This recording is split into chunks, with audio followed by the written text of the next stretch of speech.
You bought a property 5 years ago in 2018 and this was what you ordered. Fast forward to 2023, you came for an inspection to see your amazing project and this was what you got. But you're so confused, you're amazed and very, very surprised. You don't need to be. There's a reason why your property is not like this and why it is like this even after 5 years. And the cause of this is what we'll discuss today on this channel. I am Realtor Patrick, your Lagos Realtor, and I welcome you to this channel. On this channel, we discuss topical issues affecting real estate investment and the real estate industry right here in Lagos and other parts of Nigeria. Your first time coming across our channel, do well to like our videos. When you do this, you make our contents reach greater audience. People learn more from our contents, and that is what we want for everybody. Do well to also subscribe to the channel. Turn on the notification button so that each time we drop a new content, you'll be the first to see our amazing content. For a first time viewer, you can go through our past content, our past videos. We've discussed amazing topics that will make you make informed decisions every time you want to make investments in real estate in Lagos, most especially. We've discussed about titles, we've discussed about gray areas you should be wary of, we've discussed about due diligence, and so many more. Go through our contents and you'll be glad you did. I remain Realtor Patrick, and today we'll be talking about why your property is still very undeveloped even after 5 years. Let us go.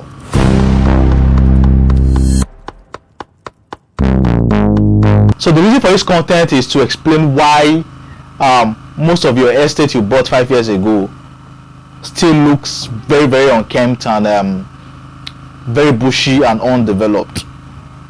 Now, recently some persons came from abroad to see the land they bought. I went with them and they were not really happy about the state and the stage of development, the state at which they saw the estate they bought 5 years ago. They bought El Dorado and they got Ekpe and Ibeju-Lekki. Okay, so they actually expected so much, and their expectations dropped immediately they saw what they bought. And I tried as much as possible to explain to them why it is the way it is and not what they thought they will see. Now, the truth is, the driving force for every development is the availability of resources. And resources in our case would be the availability of developmental funds for developers to develop the estate. Now, developing the estate is one thing, and maintenance of that estate and the features made available in the estate is another thing. I'll take this one after the other. Now, we need to understand that for everyone who wants to buy a land from developers in Lagos, the land fee is one thing, and ancillary fees that covers documentation and development levy is another thing. When you pay your land fee, you've purchased the land, you've paid for the land, but the money is used to develop the land, the money is used to provide the features that exist in that land falls under the ancillary fees.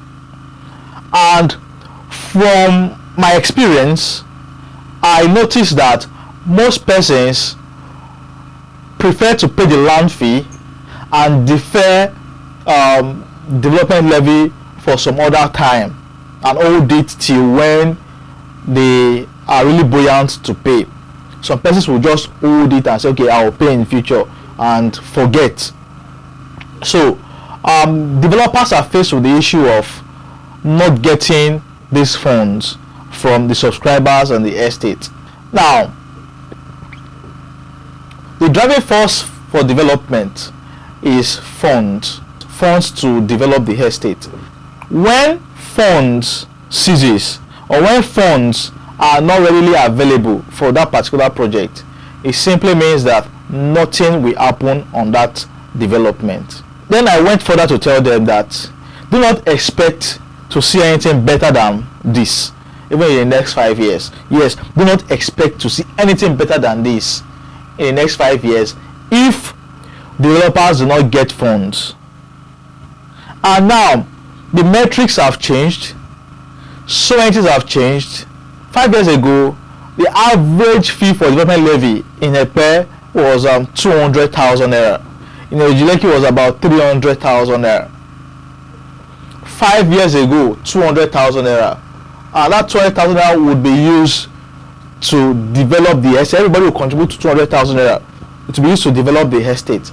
Now, when you see people deferring payments on that, saying in future when we are ready to build, we are going to pay the money, that brings in a problem, and that problem is the reason the estate would remain the way it is.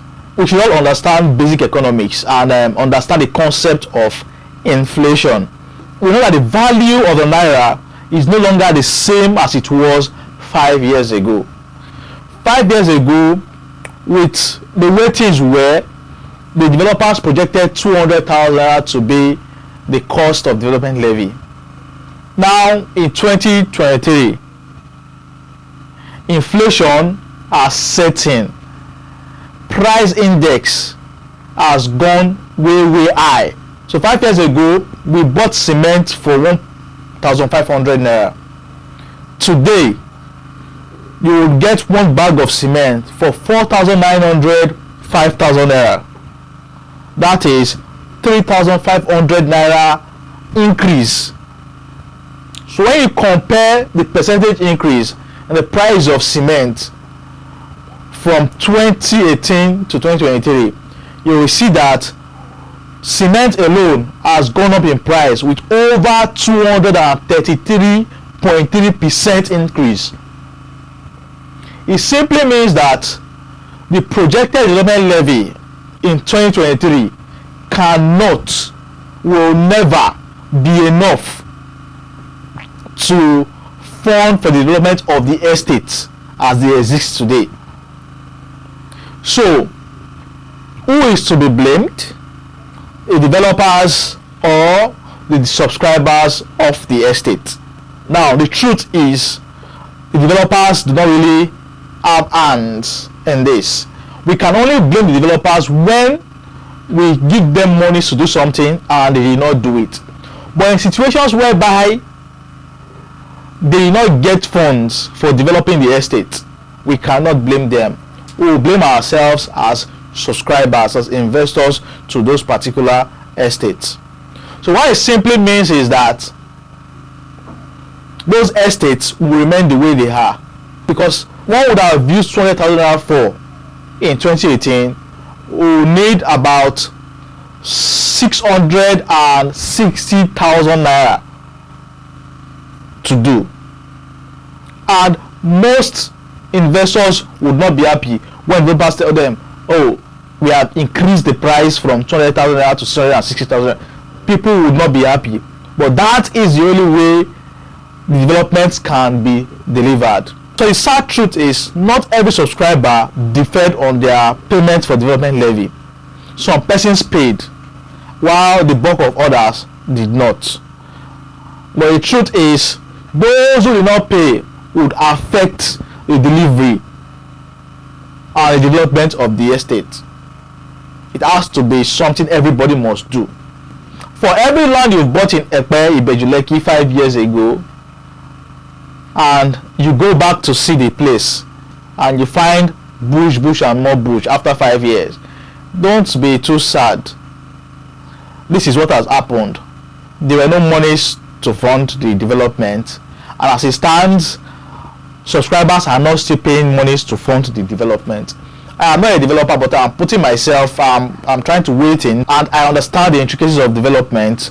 I know why it is the way it is. So even when we bash developers most times, sometimes we need to also question our own activities as investors, as buyers of these lands, because until we pay, that is when they will be able to develop. So if we do not give them monies, they cannot develop the estate. That is one part to it. Secondly,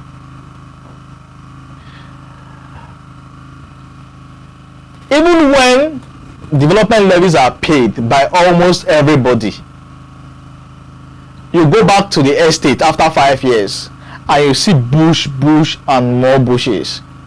You see the estate gates already dilapidated. You see the interlocks already wearing out. And you would ask yourself, this is not what we ordered. This is not what we should get. But the truth is, most of these projects were bought with the idea of land banking. And as at that point, developers promised road network, CCTV, infrastructure, lights, and the rest.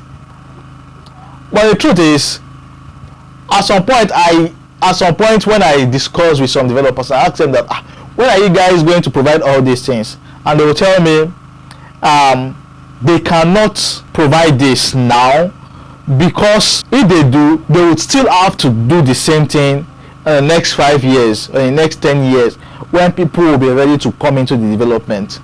Then the question came, then why did you charge them for this at that time? Why didn't you just hold on development levy and charge them development levy when people are ready to build their houses? So if we should go by this argument, then we'll be blaming the developers, because you actually know that you will not provide this now. 2, 3, 4, 5 years, you will not provide it, because when you provide these infrastructures there, they will get dilapidated. If you put in lights and expensive materials there without adequate security, people will steal those things away from there and loot the whole estate. So with this idea, you know that, okay, this is what is likely to happen, and you decided not to develop even after people already paid for development levy. So in situations like this, what will be the case? The developer need to come back to the investors to ask for more funds to develop the estate, or will the developer develop the estate at all cost, not even asking investors, because almost every investor paid at that time. So for every investor that paid at that time, you cannot go back to them to ask for more funds for development. So the truth is, there are two reasons why the estates are still very undeveloped even after 5 years. The first is most investors defer payments for later days on development levy, thereby not giving developers the opportunity to develop those lands. Secondly, most developers got funds, but because the estates were still very bushy and still very undeveloped, there were no connecting routes into those places. They felt providing those amenities at that time would mean that they would still have to do that in the coming years, because whatever they will provide would have been worn out, and the investors will not want to hear. So they decided to defer on development even after they've gotten money, and wait till whenever people are ready for building. Now inflation are setting, price of commodities are setting, the monies collected cannot be used to fund those developments. Who then do we turn to? We turn to God, Abi. Okay, God is not going to answer this our prayer, because He knows send us. So the truth is, I cannot give answers to that. I cannot tell what will happen. But for every investor who deferred on payment and did not pay up development levies, I'm so sure that you'll be asked to pay more than what you are supposed to pay for at that time, maybe more than 200-300% of what you're supposed to pay, because that is how it's supposed to be. For those who paid at that time, they will not come back to you to ask for more funds, but a sad reality might be that your estate will not get developed. It just remain the way it is. So for everyone coming into the country to see their properties that you've not seen, even some of you who saw it at that time, but after 5 years you've not seen the place, be ready. Don't be too don't have high expectations about those lands in the hinterlands in Ibeju-Lekki and what do you call it, and Epe. There is great likelihood that you will still see bush, even for the ones that they've built estate gates and the rest. You will still see bush, and for those of you that got allocation, then you might not be able to access the land because there are forests everywhere. I still visited one on the past week, and I could never look at the I could never look at the investor because it was way beyond my power. I was not going to come there to come and cut the grasses, and so that is that about that. But we also understand that developers charge horticulture fee every year to keep the grasses low. I think developers should continue with this, charge horticulture fee, so that every 6 months, every 1 year, every 3 months, you cut the grass low, because investors can decide to come in at any time to see what their land looks like, and they should be able to have access to the land. So for those who still do not pay horticulture fee, expect your lands to be bushy. Expect the estate to be bushy. So this is it. This is the reason why your lands are still like this. It could be that investors deferred payments on development levy, or developers got monies, and because they know that development will not make sense at that time, and decided to defer development even when they got money for a later time in the future. But now inflation has set in. The monies they got that time cannot be used to fund the projects now. So it is either the projects remain the way they are, or they get more monies to fund the development. So for investors who defer their payments, you will be asked to pay some more monies to fund the development of the estate, or you collect your land like that. So that is that about that. So this will be an eye-opener for everyone who has bought properties 5-10 years ago and are coming around to see what the land is. For those developers that collect horticulture fee, kudos to you, and I know you would always keep your grasses low. For those who do not collect, I think it is wise and it is okay to collect horticulture fee from investors at least yearly, to keep the grasses very, very neat, and keep the estate very, very clean, so that those who are coming to see their lands will still be happy and have great trust in your brand and in your whole development. I am Dr. Patrick. If you enjoyed our exposure for today, like our videos, subscribe to the channel, turn on the notification button, and when you do this, you make our contents reach greater audience. You can go through our past contents and you'll see what we've done in the past. People have attested to the fact that the education they gain here has made them make informed decisions anytime they're about buying real estate in Lagos. So until we see you again, do all to stay safe, keep investing in real estate, and be good.